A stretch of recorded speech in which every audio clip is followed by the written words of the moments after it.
everyone, it's Deb here from Deb's Greenhouse. And Michael from HiQ Greenhouses. And we're going to do today's top 5 plants. We are. And I get to start. You get to go first. With a plant called Indian mint. Indian mint is very versatile. First of all, it produces a tremendous amount of foliage and a tremendous amount of usable mint leaves.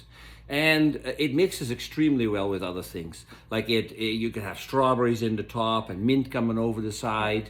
You could just grow it as a mint basket or mix it with other mints, for that matter. Debbie was fortunate enough to name it Sexy Man Mint. I did. Yeah. So that's not what the tag. That's not what the tag's saying. Make Sexy Man Mint, Indian mint. Yeah. So this mint, what Michael said, is it's not as aggressive as some other mints, so you can use it as a trailing vine in any type of planter. Yes, it could use or as an ornamental. Whereas a regular type of mint, the roots are so aggressive it will choke everything out. The Indian mint doesn't do that. No. Okay, I'm next. So I have a beautiful Coleus. It's called Trusty Rusty. This Coleus can go in full shade all the way to full sun. So it doesn't matter where you put this, it will thrive. And I just absolutely love how this serrated edge has like that kind of goldeny yellow with the rust. It's one of my favorites. Mine is a two for one. This plant is called mullenbeckia. Common name is wire vine. Wire vine. Wire vine. So, but there's two kinds. Look at this guy here with the small leaves versus this one here with the large leaves. They're both the same plant. Yeah. Oh, together. Keep That's talking. Right. Okay. You can see then how small those are. That's right. So this one does grow smaller as a plant, but can you see how beautiful it would look if you even mixed the two together in one basket, in one container? This one would stay a little closer, and this one would just vine out. The wire vine is called wire vine because it comes out of all the foliage of your arrangement that you've made at home.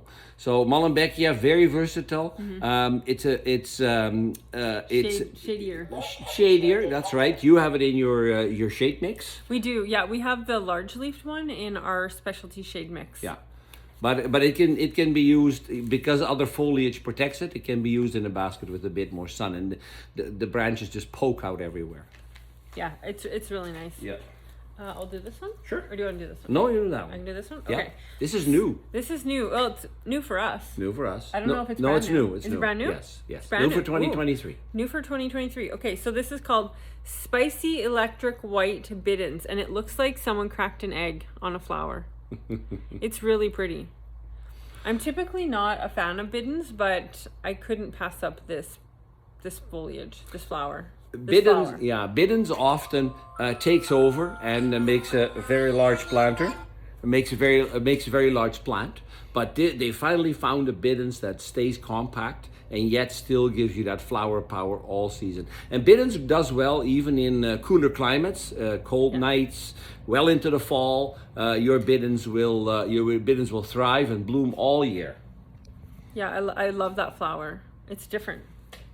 And I get to pick the last one, which is, I really like this one, is lamium. This lamium, silver nettle, it has many names, but what I like about it is that it makes these huge, long branches. This one has really long. Yes, there is other lamiums that are more compact, even that are perennial, name escapes me right now. White Nancy? White Nancy, that's right. So there's a lot of lamiums. There's a lot of lamiums, but this one's not perennial. This one's an annual, but it makes fantastically long branches that just cover the side of your basket and go 2-3 feet below the bottom of your pot. It's fantastic. It's a very aggressive grower, yet it doesn't choke out other things. That's right. It can grow like 4 feet long in a hanging basket. We use it in our royal baskets, which are the geranium ones, and it can go in shade and it can go in sun.